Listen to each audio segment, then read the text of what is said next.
C'est une France. Merci aux journalistes qui ont répondu à notre invitation.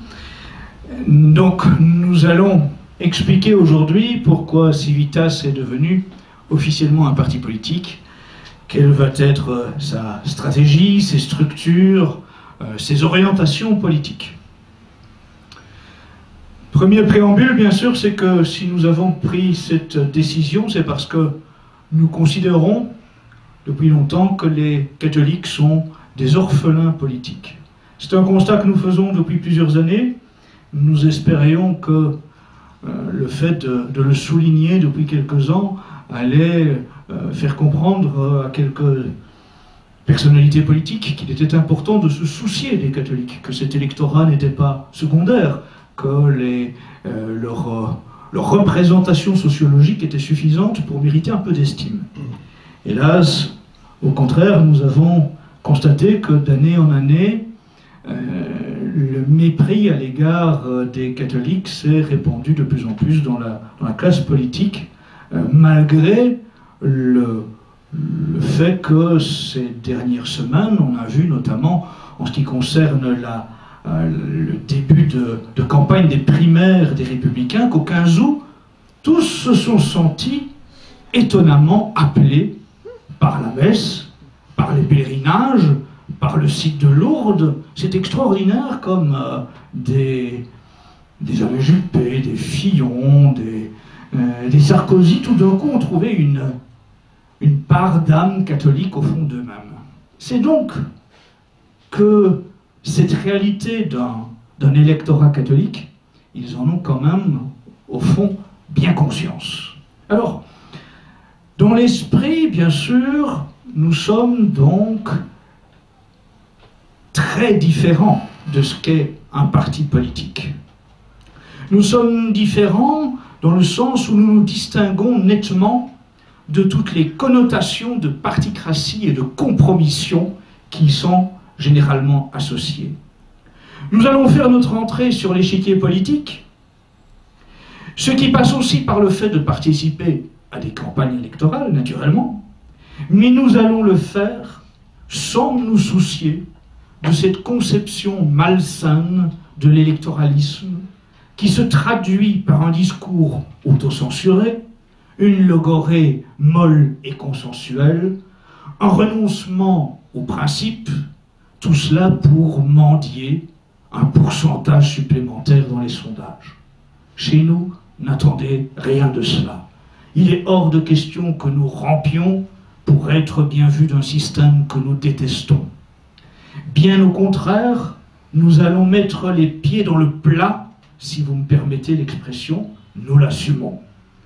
Civitas sera bien entendu une organisation politique catholique, pro-vie, pro-famille et foncièrement patriote. Mais Civitas incarnera également un message anti-système, en rupture complète avec la vision d'une république laïque, matérialiste et décadente, vassale du nouvel ordre mondial. Civitas s'adresse aux paysans, aux pêcheurs, aux artisans, aux petits commerçants, aux petites entreprises, aux ouvriers, aux employés, aux sans-dents, aux familles, aux patriotes. Civitas s'adresse à tous ceux qui veulent résister aux mondialistes, aux banksters, aux multinationales, à la gauche internationaliste et apatride, à la droite cosmopolite dont les seules valeurs sont boursières, aux lobbies interlopes, aux promoteurs du vice, aux forces occultes, aux représentants de la haute finance vagabonde et aux tenants de la haine de Dieu, de la patrie et de la famille. Civitas ne se contentera pas de présenter pour programme une succession de quelques slogans simplistes.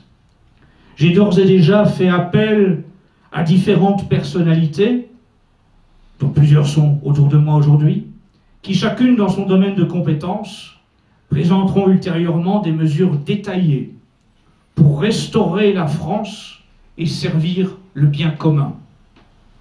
Nous n'allons pas réduire notre propos à pointer du doigt ce qui va mal. Nous allons démontrer notre capacité à apparaître comme une véritable force de proposition de bon sens. Civitas veut aussi incarner le catholicisme social et politique. Le catholicisme social est la troisième voie entre le socialisme et le capitalisme. Nous voulons replacer Dieu au centre de la société, réintroduire la moralité dans la vie publique et l'organisation de la France. Le catholicisme social permettra de sortir de l'impasse du matérialisme qui réduit nos contemporains à des consommateurs nomades.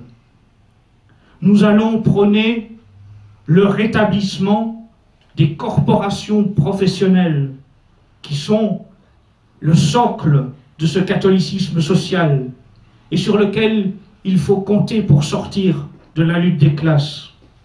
Nous allons réinvestir dans la France rurale et y redévelopper l'emploi local, se libérer des multinationales et du matérialisme passe par réinvestir cette France rurale. Nous voulons moraliser la société. Être catholique social et moraliser la société, ça signifie par exemple réguler les marchés pour imposer un juste prix, combattre la spéculation et l'usure, promouvoir la propriété d'un logement familial en milieu rural. Nous allons être en porte-à-faux avec l'essentiel de la classe politique, si pas toute la classe politique, et nous l'assumons. Quant aux échéances électorales, a priori, bien sûr, Civitas n'envisage pas de présenter une candidature à l'élection présidentielle. Je dis a priori parce que nous n'excluons rien en fonction de l'évolution du contexte, mais Civitas, dans tous les cas, fera bien entendre sa voix durant la campagne électorale de l'année 2017. Au niveau des autres prochaines échéances électorales, les législatives de juin 2017, les européennes en 2019, les municipales en 2020, nous y participerons et nous entamerons des pourparlers avec différents partenaires potentiels afin de faire entendre cette voix du pays réel que nous voulons représenter. Au niveau des structures et des campagnes, dans les prochaines heures, Civitas va s'organiser sur base de fédérations régionales, elles-mêmes subdivisées en sections locales, communales. Il faut un vrai travail de terrain, aller à la rencontre du pays réel, ce que la classe politique ne fait plus, aller dans les campagnes, aller rencontrer cette France qui travaille, aller rencontrer ces paysans qui souffrent, aller rencontrer cette France rurale déshéritée. Nous allons mettre en place des réunions publiques, des distributions de tracts, des collages d'affiches. Tout cela sans oublier un travail de formation de nos militants pour en faire des responsables compétents pour aller à la rencontre de cette France profonde. Le week-end dernier déjà, la nouvelle fédération Île-de-France de Civitas, dirigée par Thierry Bouzard, ici présent, qui est à droite debout et qui pourra répondre à quelques questions si nécessaire, a montré l'exemple en allant à la rencontre des habitants de Forges-les-Bains avec un tract soutenant la demande locale d'un référendum sur le camp des migrants qu'on veut leur imposer. Les premières conclusions que l'on peut tirer de ce premier tractage à Forges-les-Bains, c'est que cela correspond à une attente, que ce pays réel était extraordinairement bien disposé à l'égard de ces tracts dont vous avez ici des copies que je vous invite à prendre si nécessaire. Ce qui est intéressant, c'est ce ras-le-bol exprimé par les habitants de Forges-les-Bains. Cette facilité avec laquelle ils ont été à la rencontre de nos militants et avec laquelle ils ont exprimé leur écœurement par rapport à la trahison des politiciens locaux. Leur écœurement par rapport à la façon dont la République et la préfecture imposent de façon totalement totalitaire cette présence massive de camps d'immigrés, y compris jusque dans des petites localités comme Forges-les-Bains. Alors notons au passage que la fermeté des habitants de Cisco en Corse et de Forges-les-Bains en Essonne est porteuse de résultats, puisqu'on a appris ces jours-ci qu'il a été décidé en haut lieu d'écarter dans la répartition des 12 000 migrants de Calais les régions Île-de-France, je cite, particulièrement tendues sur la question de l'hébergement, SIC, c'est dans le document du ministère de l'Intérieur adressé au préfet, et donc écarter les régions Île-de-France et de Corse de cette répartition des 12 000 migrants de Calais. Ça signifie, et c'est important, que lorsque on se fait entendre, lorsqu'une voix de résistance locale du pays réel s'exprime, eh bien, le pouvoir, finalement, a rapidement peur. Qu'il sait bien qu'au fond de lui-même, ce pays réel est prêt à se révolter par rapport à ce qu'on lui impose.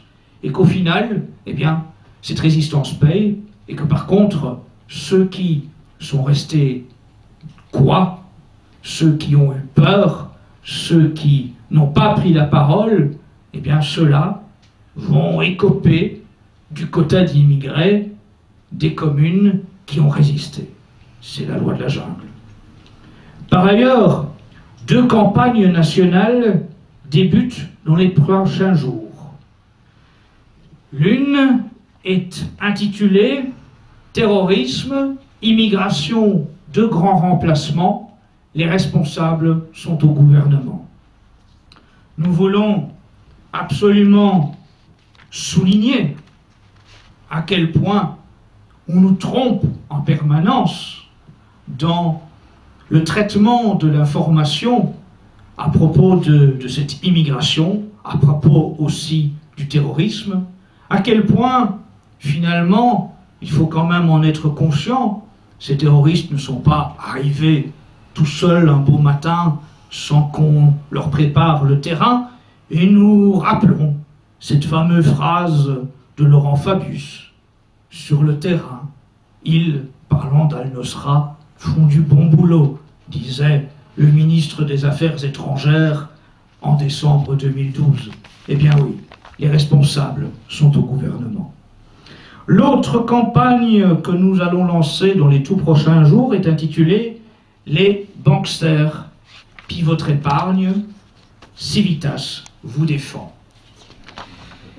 Il s'agit là encore de dénoncer la façon dont le pouvoir est associé aux banques, aux multinationales, pour écraser ce pays réel. Ces 2 premières campagnes nationales sont composées de tracts, d'affiches, d'autocollants qui vont être utilisés dans les prochains jours à travers toute la France. Je veux maintenant prendre le temps de vous présenter les conseillers, les consultants de Civitas. Civitas a fait appel à différentes personnalités pour constituer un ensemble de conseillers. Ces conseillers ont un rôle de consultants dans leur domaine de compétences respectifs. Ils participent à la rédaction du programme de Civitas, organisent des commissions de réflexion et émettent des propositions. Ils conservent leur indépendance. Tous les propos de Civitas ne les engagent pas, de même que tous leurs propos n'engagent pas Civitas. Par contre, ils reconnaissent tous la nécessité de restaurer une France catholique. Ces premiers conseillers sont l'association Terre et Famille, présidée par Stéphanie Bignon. Elle n'est malheureusement pas ici aujourd'hui. Cette association sera conseillère pour la revalorisation de la France rurale, de la paysannerie, de l'artisanat et du petit commerce. À ma droite, Anne Brassier, journaliste, critique littéraire, écrivain. Elle est l'auteur de plusieurs ouvrages consacrés à la littérature et à de grands auteurs. Elle est aussi l'auteur de 1500 entretiens littéraires dans le cadre de son activité de journaliste. Elle sera conseillère de Civitas pour les domaines relevant de la culture. Valérie Bugeaud, qui est en bout de table, docteur en droit, ancienne avocate fiscaliste, actuellement analyste de géopolitique économique, financière et monétaire, sera conseillère de Civitas pour les questions économiques, financières et monétaires. Claire Colombi, à ma gauche, Master 2 en histoire économique et sociale médiévale, sera conseillère de Civitas pour la revalorisation de l'enseignement de l'histoire, le rétablissement des corporations et la protection de l'enfance. Claude Meunier-Berthelot, juriste de formation, elle a fait toute sa carrière dans l'éducation nationale. Elle est l'auteur de 3 livres, Le trompe-l'œil de l'éducation, Comprendre la refondation de l'école en 25 leçons, et C'est l'identité française qu'on assassine. Elle sera conseillère de Civitas en matière d'enseignement. Marion Sigaud, historienne et écrivain, spécialiste du XVIIIe siècle. Elle est l'auteur d'une quinzaine d'ouvrages, 16 aujourd'hui, puisqu'on peut présenter son tout dernier livre. Elle sera conseillère de Civitas pour la revalorisation de l'enseignement de l'histoire et pour la protection de l'enfance. Jean-Pierre Dickès, qui n'a pas pu être présent aujourd'hui, médecin, président de l'Association catholique des infirmières et médecins, directeur de la revue médicale Cahiers Saint-Raphaël, responsable de missions humanitaires aux Philippines et écrivain, sera conseiller de Civitas pour les matières bioéthiques. Pierre Hillard, docteur en sciences politiques, ancien professeur en relations internationales, spécialiste de l'étude du mondialisme, écrivain, auteur de plusieurs ouvrages dont je citerai Minorité et régionalisme dans l'Europe fédérale des régions, La décomposition des nations européennes, La marche irrésistible du nouvel ordre mondial, la fondation Bertelsmann et la gouvernance mondiale, et enfin Chronique du mondialisme. Il sera conseiller géopolitique de Civitas. Youssef Indy, écrivain, historien, géopolitologue, il travaille en collaboration avec l'Académie de géopolitique de Paris, spécialisé dans la recherche historique des origines et de l'influence des idéologies modernes.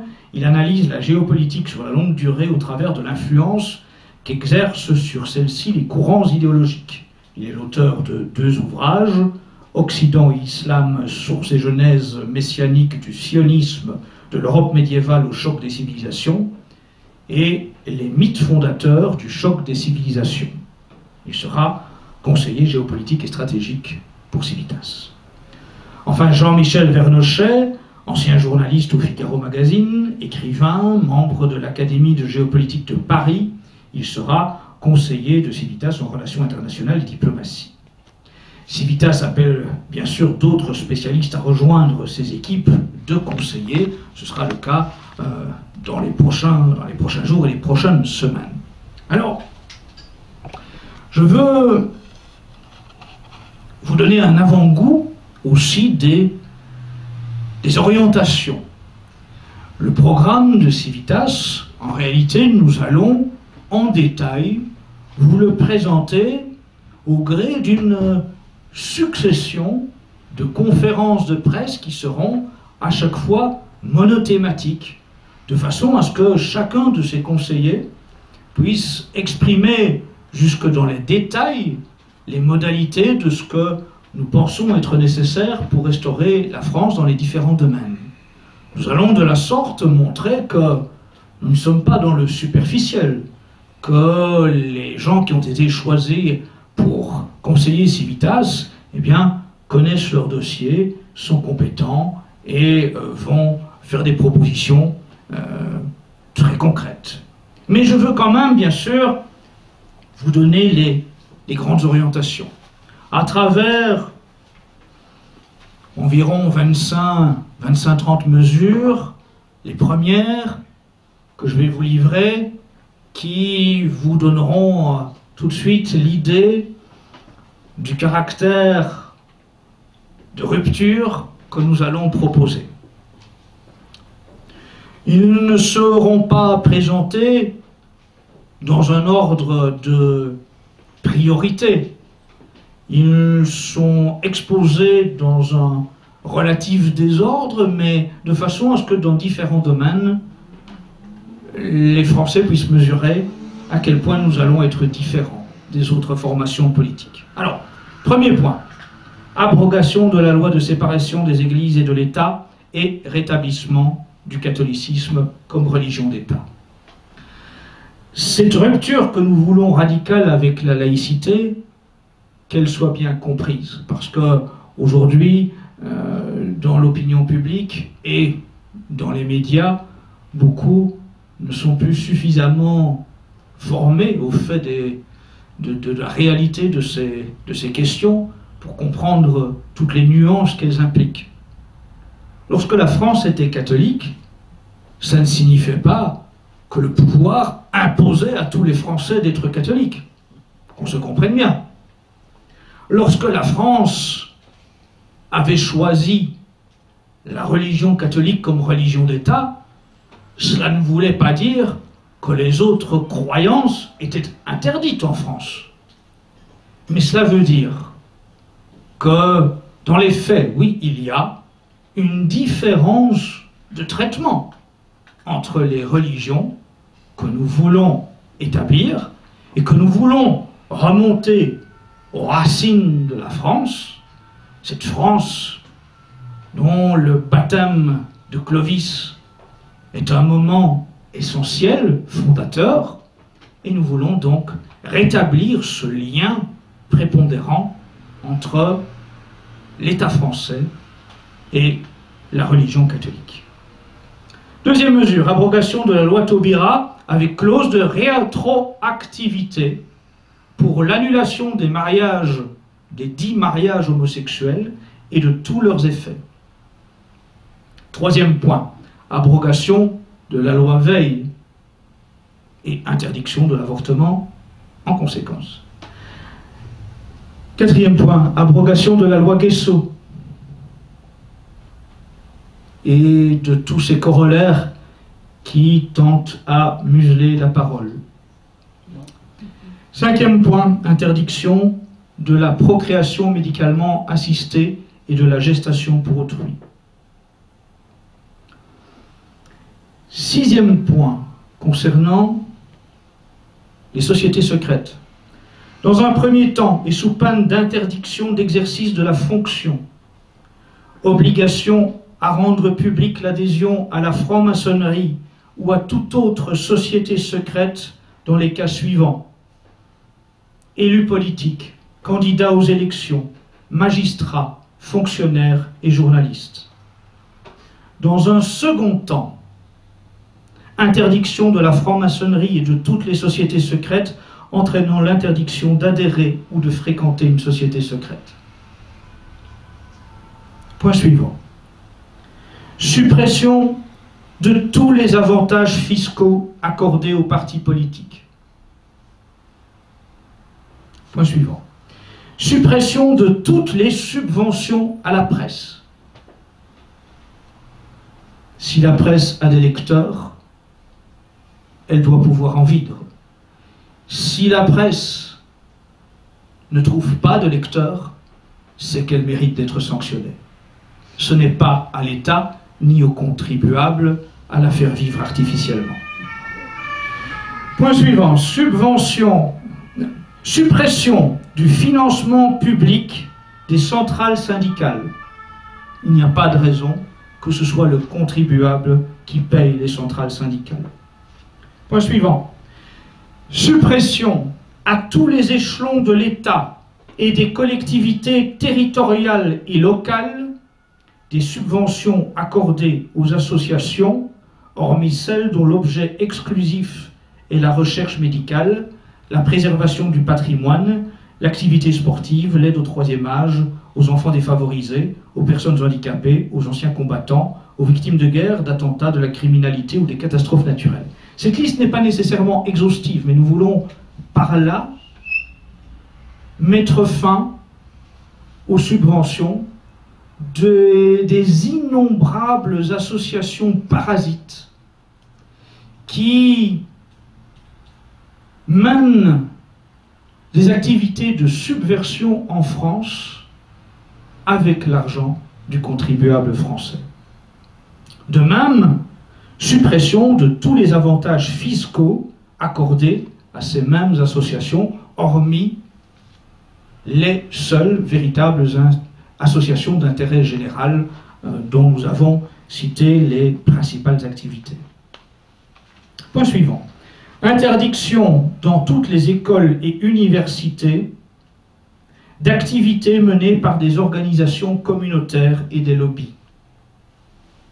Là encore, nous refusons que des lobbies s'emparent de nos enfants pour les manipuler sans le consentement des parents, tout simplement parce que la République veut modifier les normes en matière sociétale.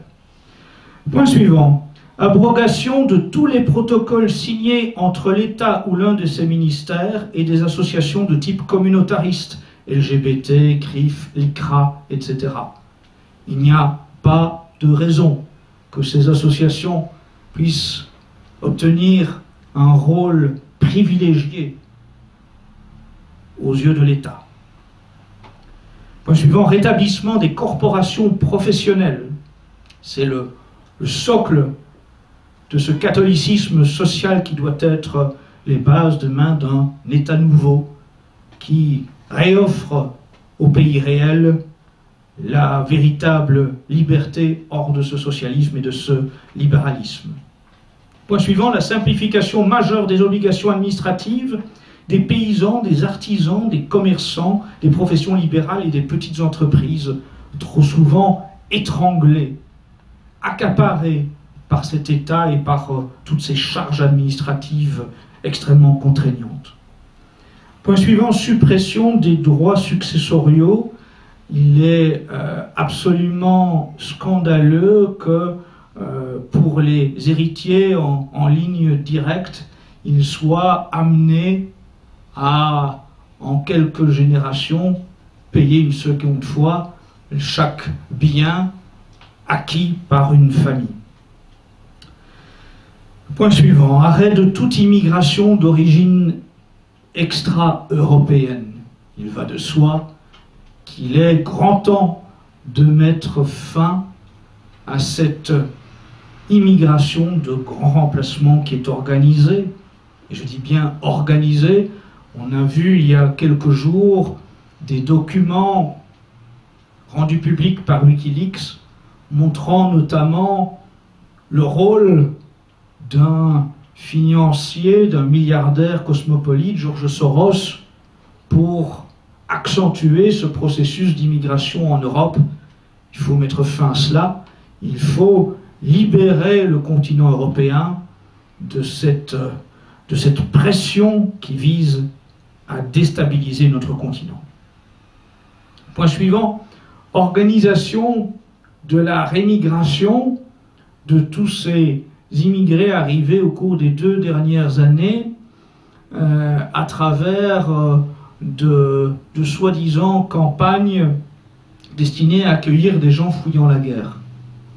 Que les choses soient claires, l'Europe a connu la guerre.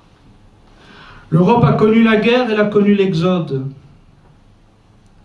Mais lorsque l'Europe a connu la guerre et l'exode, les jeunes hommes de 20 ans ne fuyaient pas à l'autre bout du monde en abandonnant leur famille.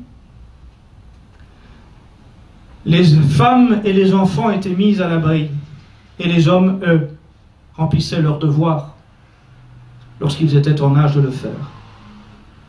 Ce que nous voyons aujourd'hui arriver ici en Europe, c'est une masse incalculable de jeunes hommes, vigoureux, en bonne santé, en âge de combattre, s'ils étaient des patriotes, qui arrivent ici seuls, sans femme, sans enfants, sans parents. Ils ont abandonné leur famille. Ils les ont abandonnés alors qu'ils se prétendent victimes de pays en guerre. Imagine-t-on qu'un jeune homme, un jeune père de famille, décent, patriote, abandonnerait sa femme et ses enfants si la situation était celle de la guerre? Nos parents, nos grands-parents ne l'ont pas fait. Nous n'attendons pas d'être leurrés encore et encore à ce sujet, et nous voulons donc très clairement organiser la rémigration de tous ceux qui sont arrivés ici sous de fallacieux prétextes.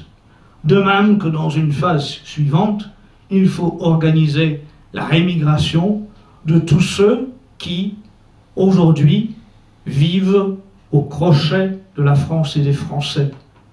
La France vit des situations difficiles. L'emploi des Français n'est absolument pas garanti. Il suffit de s'apercevoir combien de Français sont au chômage. Il n'est donc pas acceptable que la France continue d'accueillir, de payer, de loger des immigrés qui ne travaillent pas en France et n'ont visiblement pas soit les qualifications pour le faire, soit la volonté de le faire. Autre mesure, remplacement du droit du sol par le droit du sang. Également autre mesure, instauration de la préférence nationale en matière de répartition des logements sociaux, de l'emploi et de bien d'autres éléments. Instauration aussi de la règle de préférence nationale dans tout ce qui relève de la consommation par l'État, par les collectivités territoriales et locales et de tout ce qui en dépend. Nous voulons que les écoles françaises, les écoles de la République, les collectivités locales, les collectivités territoriales, l'État, à chaque fois qu'ils doivent s'occuper de cantines, fassent travailler d'abord et avant tout les paysans français, qui souffrent, qui ont du mal à survivre dans cette situation. Qu'on cesse d'aller acheter des produits exotiques ou américains lorsque l'on peut consommer français. Enfin, je veux, dans un dernier avant-goût, donner la parole à Pierre Hilard pour quelques autres mesures significatives. Oui, quelques mesures ou quelques rappels pour montrer que l'objectif aussi de Civitas, c'est de former les personnes curieuses, donc déjà il n'y en a pas beaucoup, et leur faire comprendre que ce que nous connaissons actuellement, ce n'est pas l'effet du hasard, c'est une politique ancienne, par exemple la construction européenne, officiellement mise en place pour ne plus revoir la guerre, a été préparée dès les années 1945 par les dirigeants américains.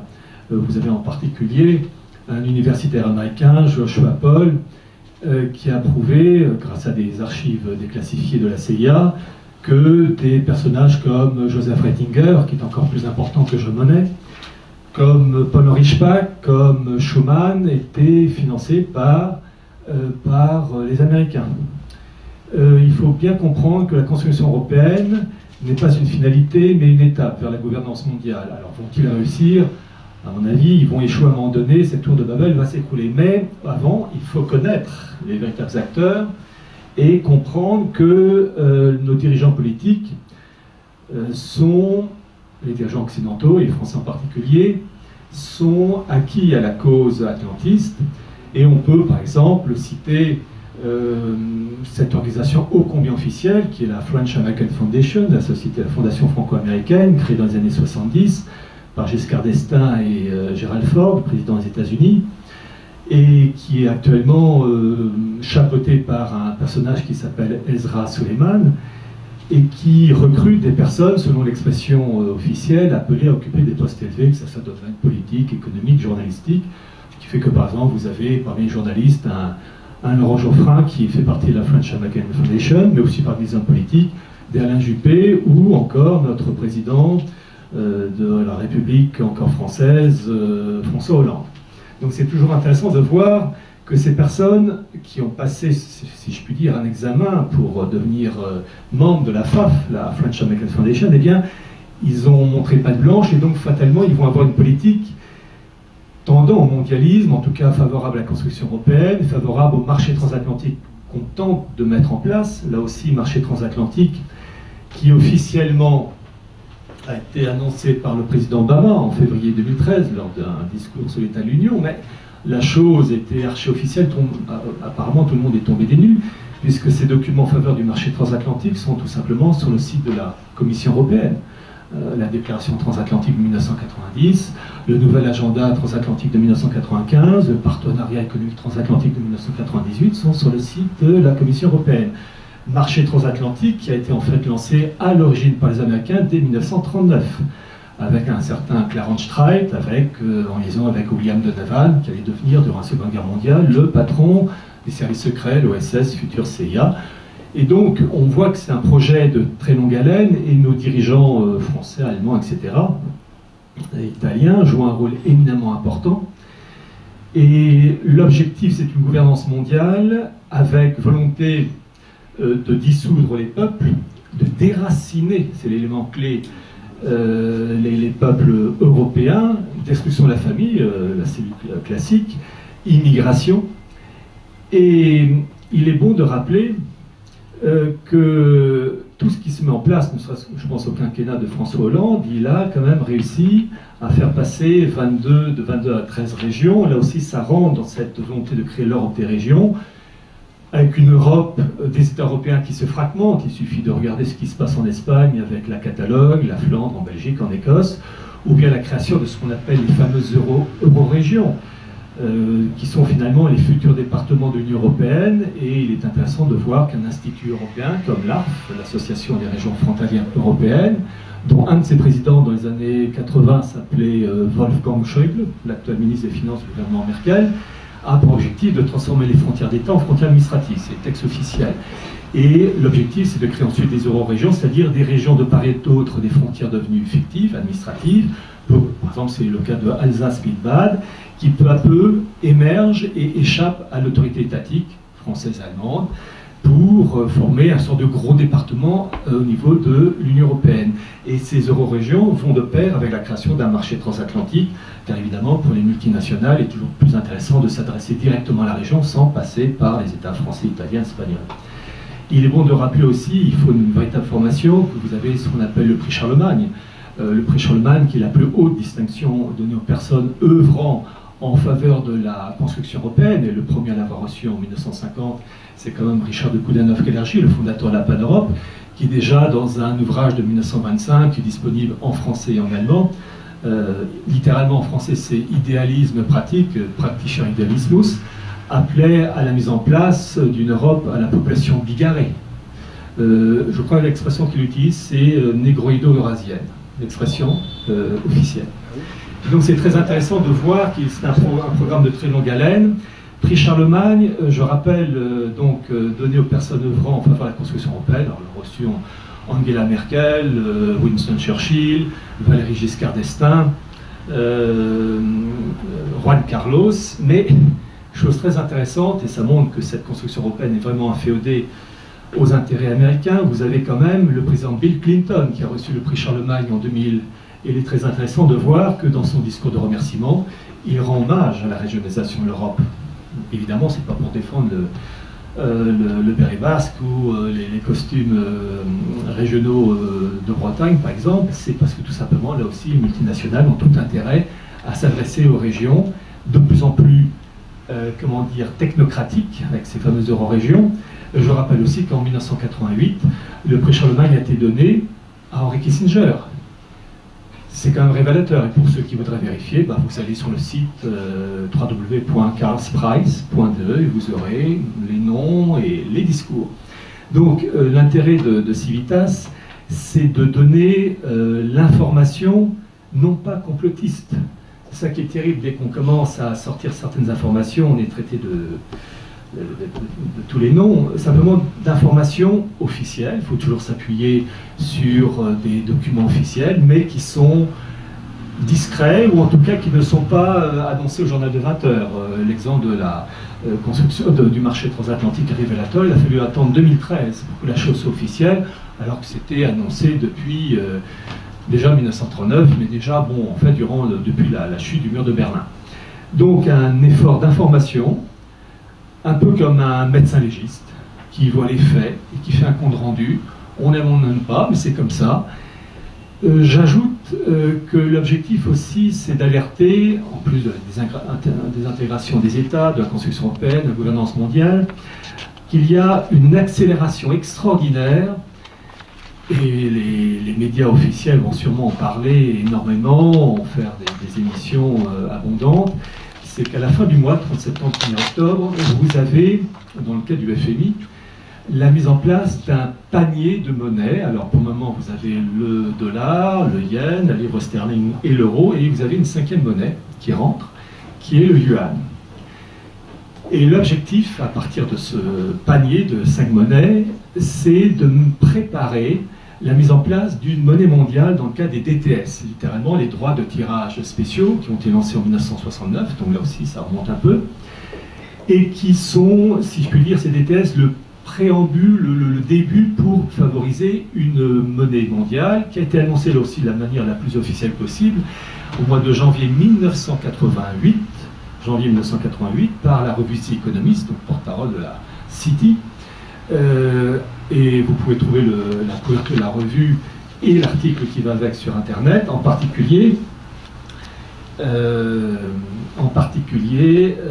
en voyant sur cette couverture 3 monnaies, dollar, yen et mark, qui brûlent et des cendres, naissent un oiseau, le phénix, le nom de cette monnaie mondiale selon The Economist, mais peu importe le nom.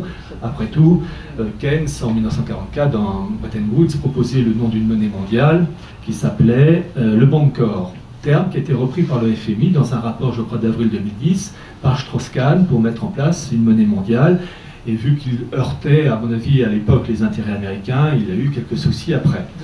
Et le dernier élément qu'on pourrait citer, c'est qu'il faut à tout prix que l'autorité politique soit indépendante du pouvoir financier. Le pouvoir financier doit être entièrement, totalement, complètement soumis au pouvoir politique, et en particulier une chose qu'il faut impérativement abroger, c'est la loi de janvier 1973, la loi Pompidou-Rothschild, qui soumet l'État aux banques privées, moyennant des intérêts prohibitifs pour tout ce qui est infrastructure, construction de routes, hôpitaux, etc., qui fait que l'État français est endetté jusqu'à plus soif. Donc c'est un élément clé à faire. Je rappelle cet élément, je citais Richard de Cunha-Dark-Energy avec la fameuse Pan-Europe. La Pan-Europe, je rappelle, qui a joué un très grand rôle dans la création, dans l'élaboration de tous les textes en faveur de la Convention 4 pour la protection des minorités ou la Charte européenne des langues régionales. Je rappelle qu'en 1966, il y avait un congrès pan-européen sous l'égide de Otto de Habsbourg, et un des invités d'honneur, c'était Valéry Giscard d'Estaing. Et ce personnage a évoqué, durant ce congrès de 1966, la volonté de mettre en place une monnaie européenne. Donc c'est très intéressant de voir que tout ce qu'on connaît aujourd'hui n'est que la conséquence d'un très long travail de sape, et tout ce que je vous raconte, c'est archi-officiel. Si les personnes veulent vérifier, ils lisent les travaux de cette universitaire française, Anne-Marie Saint-Gilles, sur la Pan-Europe. C'est très factuel et parfaitement référencé. Donc voilà, il y a du pain sur la planche parce qu'il y a une ignorance crasse et qu'il y a aussi malheureusement deux choses, un manque de curiosité de la plupart des personnes et malheureusement aussi de la part des médias officiels, une incapacité, on ne sait pas pourquoi, à diffuser les véritables informations dérangeantes.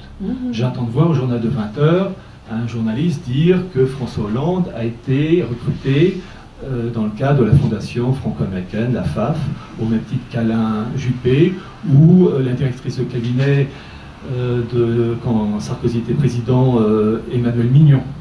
Voilà. Donc c'est très intéressant de voir que peu importe l'équipe politique au pouvoir, PS enfin, ou républicain, eh bien cette fondation franco-américaine, qui est soutenue évidemment par tous les multinationales, a son locataire, ou en tout cas ses représentants à l'Élysée, à Bercy, etc. Donc il y a du travail pour alerter et prévenir les patriotes français.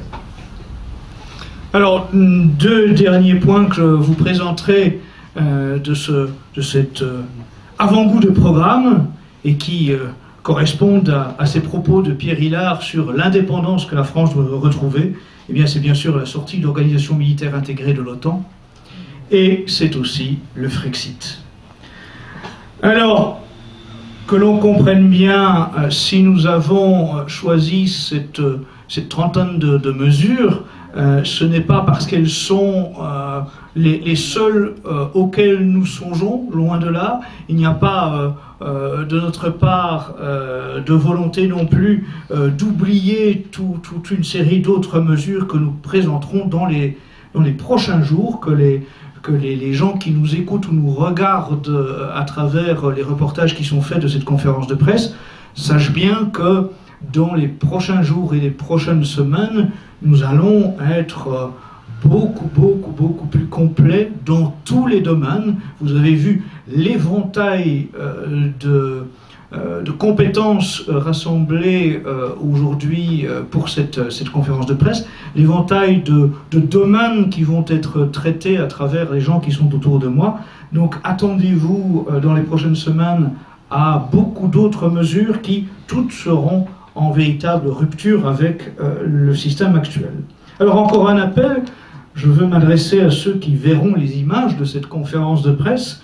Nous avons besoin de chacun d'entre vous, les chantiers sont nombreux, il faut étoffer les commissions qui travaillent à la rédaction du programme dans les différents domaines, économie, finances, questions sociales, réforme des institutions, justice, instruction nationale, famille, santé, bioéthique, défense, géopolitique, culture, etc.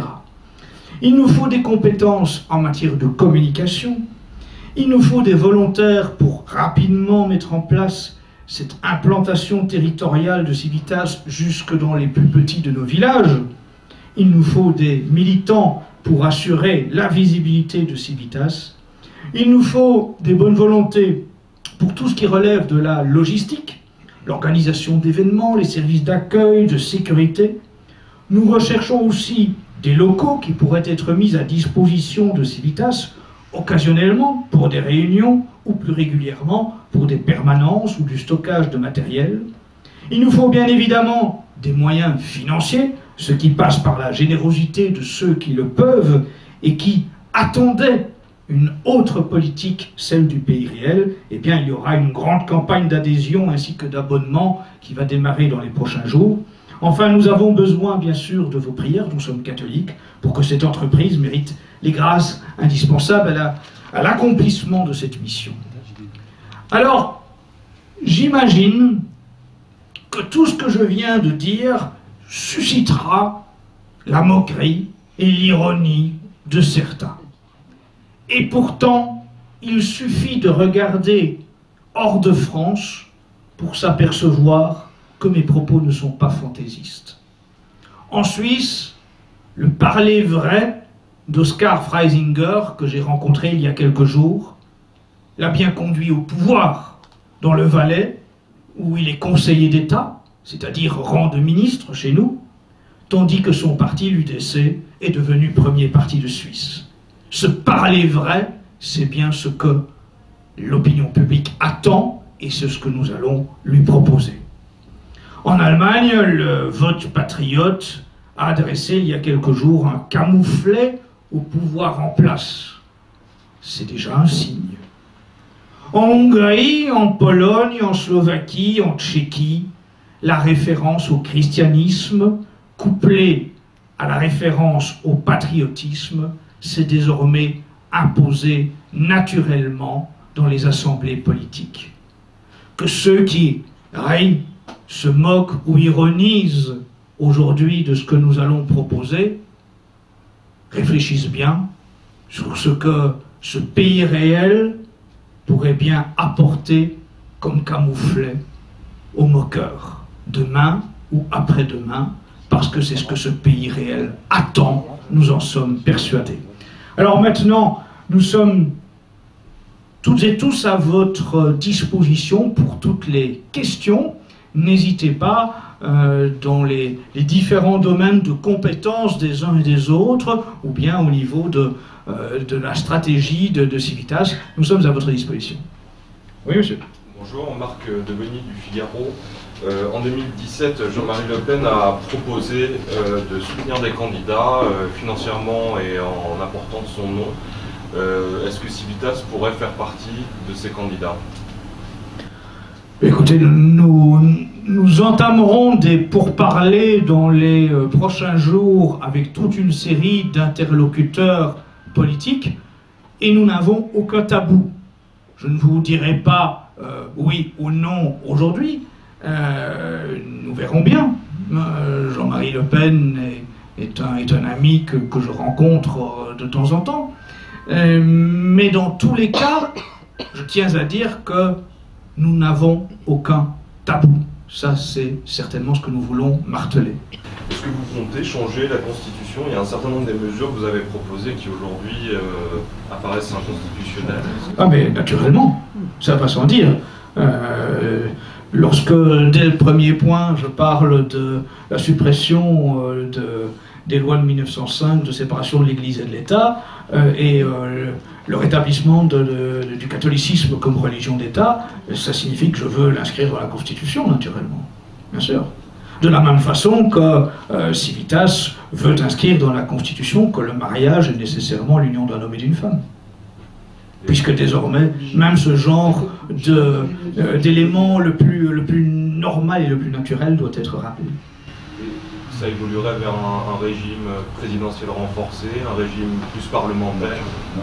Eh bien, cela, nous allons l'évoquer beaucoup plus en détail dans les prochaines conférences de presse. Nous allons vraiment établir dans le détail tout ce qu'implique la réforme de l'État et de ses institutions que nous préconisons. Suzanne Krause de la radio allemande. Est-ce que vous pourriez peut-être me donner une image très concrète de la France de laquelle vous rêvez? La France dont nous rêvons, c'est une France libre. C'est une France qui a retrouvé sa souveraineté, qui ne va chercher ses ordres ni aux États-Unis, ni en Israël, ni en Arabie Saoudite, ni au Qatar, ni ailleurs. C'est une France dont les dirigeants seraient sincèrement soucieux du bien commun, seraient foncièrement attachés à leur peuple et auraient pour souci de s'occuper d'abord des Français. C'est une France dans laquelle les sans-grades ne seraient pas abandonnés. C'est une France qui ne serait pas livrée aux multinationales. C'est une France où les petits, les humbles retrouveraient leur place. C'est une France où la ruralité serait remise à l'honneur et où les petits métiers retrouveraient toute leur place, ce qui éviterait que des cohortes se pressent devant les bureaux de chômage. C'est un peu tout cela, la France que nous préconisons. Ce n'est pas la France du passé, c'est une autre France, fière de son passé.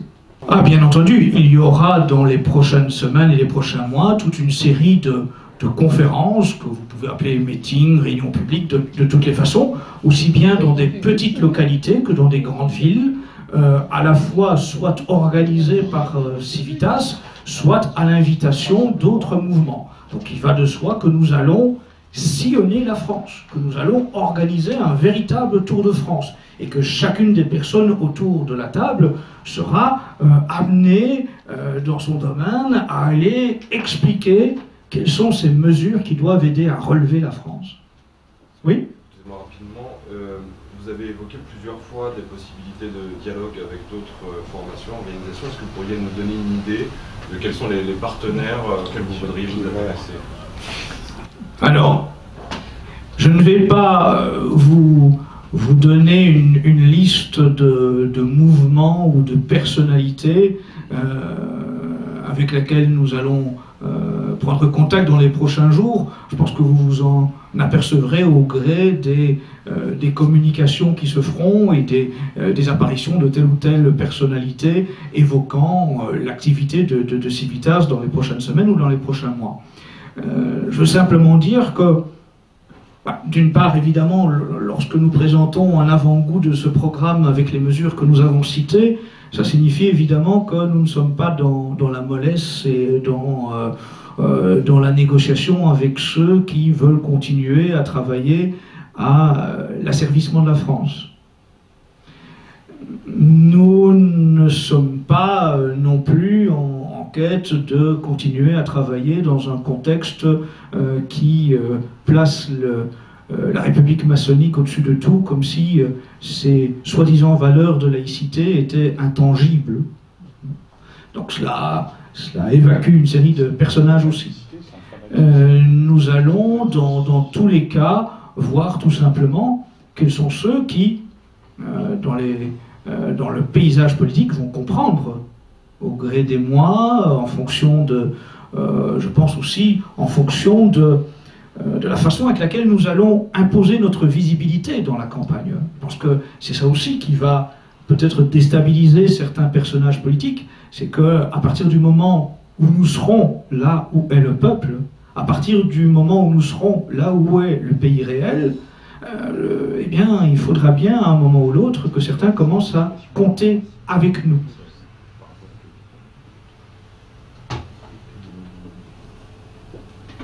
Voilà, donc nous sommes à votre disposition pour toute interview séparée, chacune et chacun.